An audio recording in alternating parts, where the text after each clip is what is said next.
Brethren, I am Stan Martin, a 32nd degree Scottish Rite Mason. You are about to see and hear several of our brethren tell you what Scottish Rite Freemasonry means to each of them. Their stories vary, but the common thread connecting them is education, history, and camaraderie. I hope you enjoy and learn from these personal, sincere, heartfelt remarks. Sit back and relax. I'll be talking to you again after these presentations are over.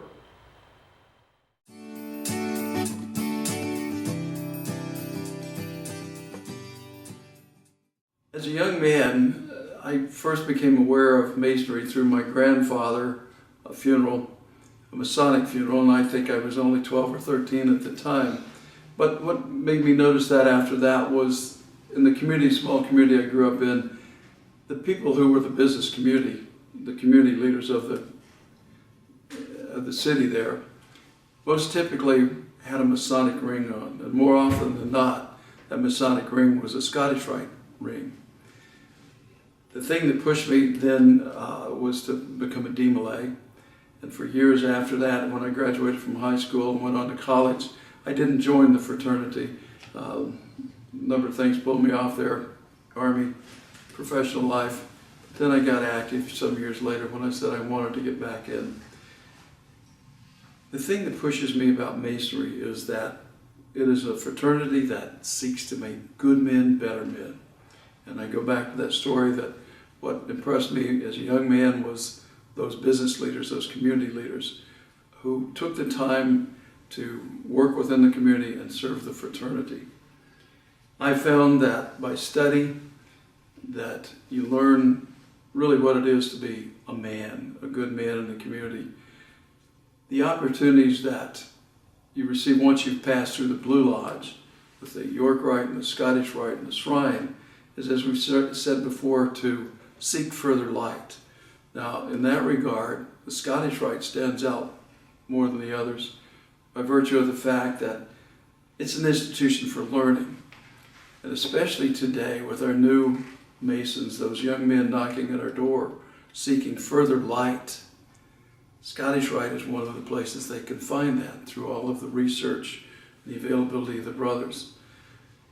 I'm going to say this, that in this last year, as we've opened up in our meetings and had more open discussions with the craft, I think we've discovered one another, the interests that we have, the same similar interests, and where we would like this fraternity to grow and what we can each do.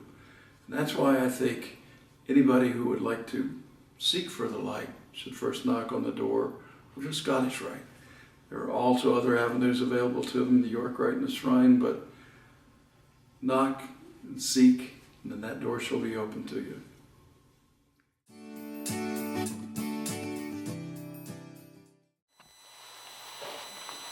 My name is Stan Martin and have been a Mason for many years, having been raised at Evergreen Lodge number 259 in Riverside, California.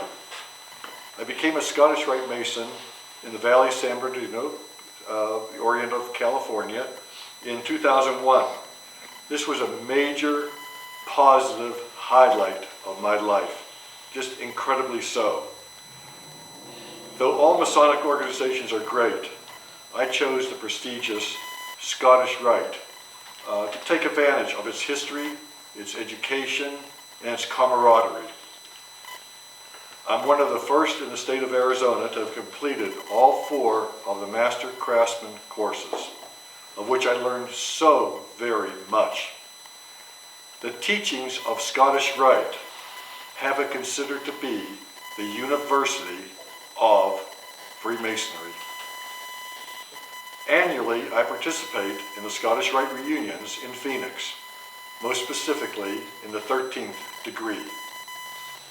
For multiple years, I've been an officer of High Country Scottish Rite Club in Prescott, Arizona. This year, I'm Orator of the Lodge of Perfection in the Valley of Phoenix, the Orient of Arizona. I am extraordinarily proud of having been selected and approved by the Supreme Council, Southern Jurisdiction, in 2015 to be awarded as a 32nd degree Mason, the Knight Commander of the Court of Honor. It is of immense significance for me to be a Scottish Rite Mason. So much, in fact, that I have dedicated my Masonic career and these remarks to my late Uncle Sam Broder, whose Scottish Rite class of 1955 picture hangs in the lodge at the Scottish Rite in Phoenix, Arizona. In addition, the late Scottish Rite Mason, Brother Howard Hawk of Sedona, Arizona, whose lapel pin, the square and compass Brother Hawk gave to me when I was raised to the sublime degree of Master Mason, just as he received this very same pin. This is the pin he received when he was raised in 1947.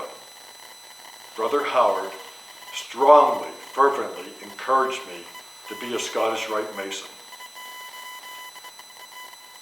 I really sincerely try to live my life according to Scottish Rite virtues. There are none better, and I repeat, there just are no virtues better than those of the Scottish Rite. May your light and knowledge continue during your journey as a well-educated, informed, and proud Scottish Rite Mason. Thank you.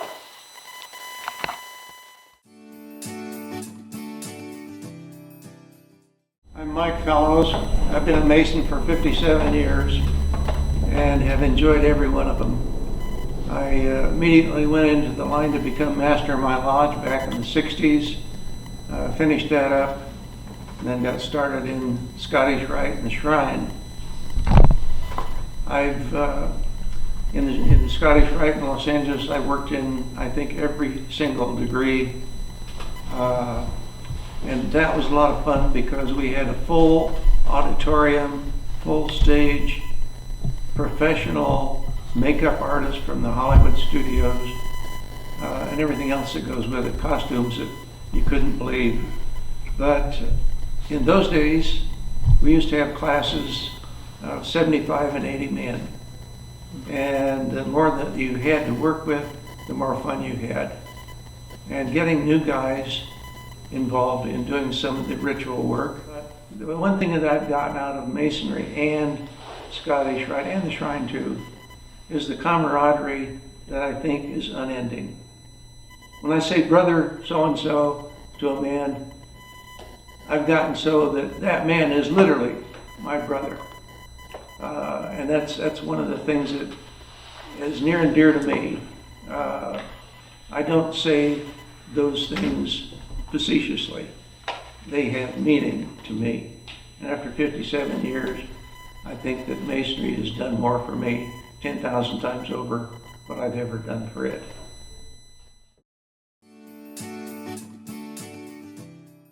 Hi, I'm Anthony Darren, treasurer for the Phoenix Scottish Rite bodies. I started my Masonic journey as a DMLA back in 1964, and it was because of the experience that I wanted to become a Mason. While there were many years between being a DMLA and becoming a Mason in 2000, I tried my best to live my life by the cardinal virtues I learned as a DMLA. I became a Mason because I wanted to be in the company of good and honorable men that were dedicated to God, their family, our country, and in pursuit of brotherly love, relief, and truth. As a Mason, and especially as a Scottish Rite Mason, I hoped that I could contribute to the betterment of society, provide relief to those in need, and to seek truth in life's endeavors. As a Scottish Rite Mason, I believe our purpose is to pay it forward by living an exemplary life and pursuing philanthropic efforts to help those in need. While some may look at Freemasonry with a jaundiced eye, I have always been very proud of being a DMLA, a Mason, and more importantly, a Scottish Rite Mason, because I believe the world is a better place through our efforts as a Masonic organization.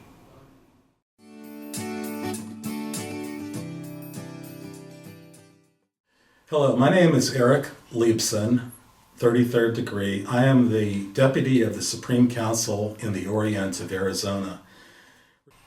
As with most children, I grew up having two grandfathers. As I matured, I realized that my grandfathers were on different ends of the economic spectrum. As a young child, this was not something that one often thinks about. What I did know about each of my grandfathers is that they shared very similar character traits. Each of my grandfathers were men of high integrity. They were honest. They were genuine. They were sincere, and they subscribed to high moral and ethical principles. I knew both of them to be Masons, but at that age, I wasn't sure what being a Mason was. When I graduated high school, I moved away out of state to go to college to study architecture, and I returned after receiving my architecture degree. I returned back to Phoenix, and I began working as a young apprentice in a large firm in Phoenix. And there was an crusty old man that was working in this firm as a construction superintendent by the name of Bud Little. And he always was a very kind man with a smile and always had something pleasant to say, and I admired him as well. And I noticed he wore a belt buckle with a square and compasses on it, which I recognized that insignia. And one day I asked Bud, I saw him wearing the belt buckle, and I said, what does that symbolize? And I didn't realize what I had just done, because the following day, that inquiry has changed my life. The next day, I had a petition in my hand, and so that was the humble beginnings of my Masonic journey. And I soon learned the meaning of the various symbols presented to me, and I learned what it meant for all men to meet on the level. This is an organization that goes to the heart of human character and is void of material wages, if any be due. The year was 1983, and here I am as a young single architect, just establishing my professional credentials, and now I'm going through the Blue Lodge. It was that same year that I entered Scottish Rite and also the Shrine. I was engaged with all the units. I found my home in Scottish Rite. Throughout the years, I participated in many degrees and always returned for the reunions that have become a great learning experience and influence in my life, no matter how many times I've seen them or participated in them. As you may discover the number 33 to be a significant number in Freemasonry, it was the anniversary of my 33rd year, being the 33rd degree, that I achieved the highest honor of my life, that of being appointed by the Sovereign Grand Commander as deputy of the Supreme Council in Arizona. I have had the privilege to recently visit the House of the Temple in Washington, D.C., and this experience will always be remembered as one of the highlights of my life. It is my desire to lead by example and encourage enthusiasm among all brothers to carry on this great fraternity for future generations to experience. Brethren, you have heard various Scottish Rite Masons convey their feelings, their remarks, their comments. We've kept this video limited due to time constraints. However, there are innumerable brethren who would bare their heart and soul to tell you what Scottish Rite, Freemasonry, means to each of them. It is hopeful that you too, someday, will convey your thoughts in a manner similar to this. So mote it be.